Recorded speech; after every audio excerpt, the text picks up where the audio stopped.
தினம்தோறும் விளக்கேற்ற நல்ல எண்ணெய் இதயம் நல்லெண்ணெய். அதிகரித்து வரும் வான்வழி மற்றும் கடல்சார் அச்சுறுத்தல்களை எதிர்கொள்ளும் வகையில் இந்தியாவின் பாதுகாப்பு திறன்களை மேம்படுத்தும் நோக்கில் DRDO பல முக்கிய தொழில்நுட்பங்களை வெற்றிகரமாக சோதித்துள்ளது. இதில் நீண்ட தூர பாலிஸ்டிக் ஏவுகணைகள் மற்றும் நடுத்தர தூர கப்பல் எதிர்ப்பு இலக்குகளை இடைமறிக்கும் திறன் கொண்ட அமைப்புகள் பரிசோதிக்கப்பட்டன. பல அடுக்கு பாலிஸ்டிக் ஏவுகணை பாதுகாப்பு அமைப்பும் வெற்றிகரமாக சோதிக்கப்பட்டது. இதன் மூலம் செயல்பாட்டு நிலை பாலிஸ்டிக் ஏவுகணை பாதுகாப்பு திறன் கொண்ட நாடுகளின் வரிசையில் இந்தியா இடம்பெற்றுள்ளது. BMD அமைப்பின் வெற்றிகரமான சரிபார்ப்புடன் கடற்படைக்கான நடுத்தர தூர கப்பல் எதிர்ப்பு ஏவுகணையின் NASM-MR முதல் விமான சோதனையும் வெற்றிகரமாக நடத்தப்பட்டது. இந்த சாதனை இந்தியாவின் கடல்சார் தாக்குதல் மற்றும் தற்காப்பு திறன்களை மேலும் வலுப்படுத்தும் முக்கிய மைல்கல்லாக கருதப்படுகிறது.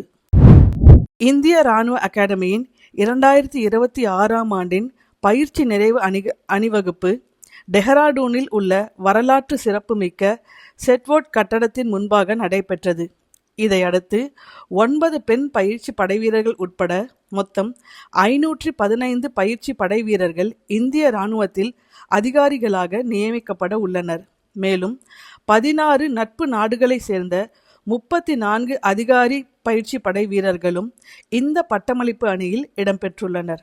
அவர்கள் தங்களது நாடுகளின் ஆயுதப்படைகளில் அதிகாரிகளாக பணியில் சேர உள்ளனர்.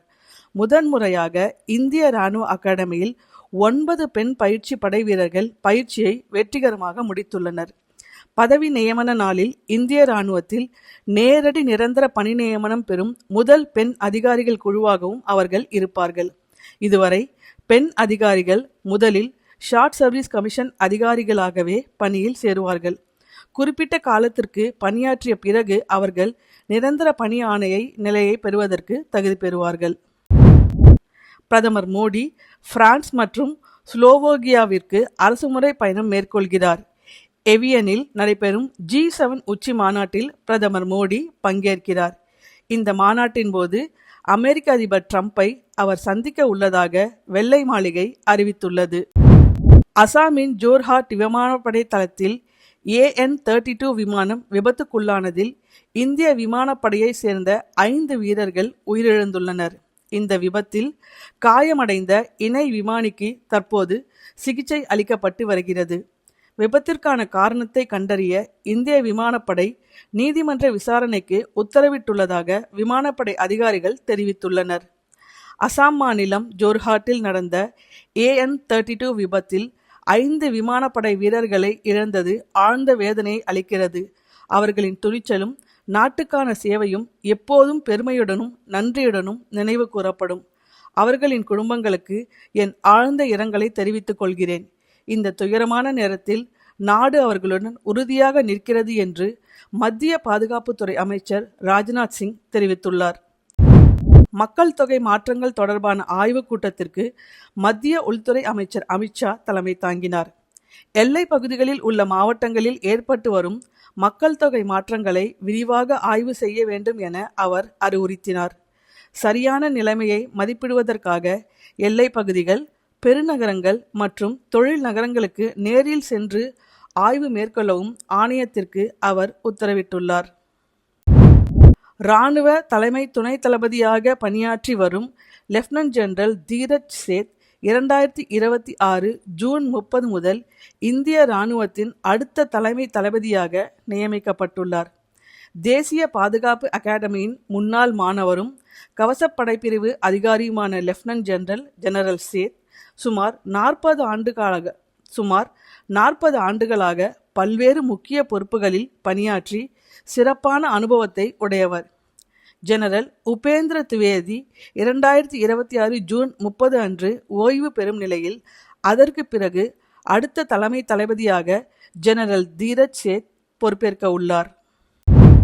நாட்டின் பல்வேறு இடங்களிலும் வெப்பம் அதிகமாக இருப்பதால் மக்கள் குளிர் பிரதேசங்களை நோக்கி படையெடுத்த வண்ணம் இருக்கின்றனர்.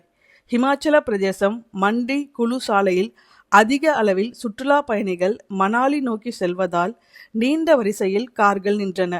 முக்கிய இடங்களில் காவல்துறையினர் களத்தில் பணியமர்த்தப்பட்டு போக்குவரத்தை கட்டுப்படுத்தி வருகின்றனர்.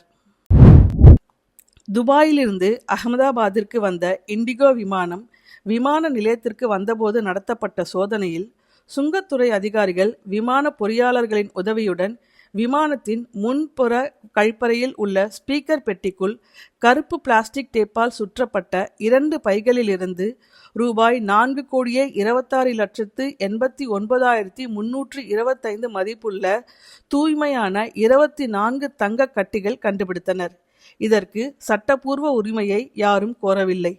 இந்த செயல் இந்தியாவிற்குள் சட்டவிரோதமாக தங்கம் கடத்தி கொண்டு வருவதற்கான நோக்கத்துடன் அடையாளம் தெரியாத ஒருவரால் நடத்தப்பட்டது என்றும், சுங்க சட்டம் 1962 விதிமுறைகளை மீறி இது செய்யப்பட்டுள்ளது என்றும், கைப்பற்றப்பட்ட தங்கத்தின் சட்டப்பூர்வ உரிமையை யாரும் கோர முன்வராததால் சுங்கச் சட்டம் 1962 தொடர்புடைய விதிகளின்படி அது உரிமையற்ற சொத்தாக கைப்பற்றப்பட்டது என்றும் சுங்கத்துறை அதிகாரிகள் தகவல் தெரிவித்துள்ளனர்.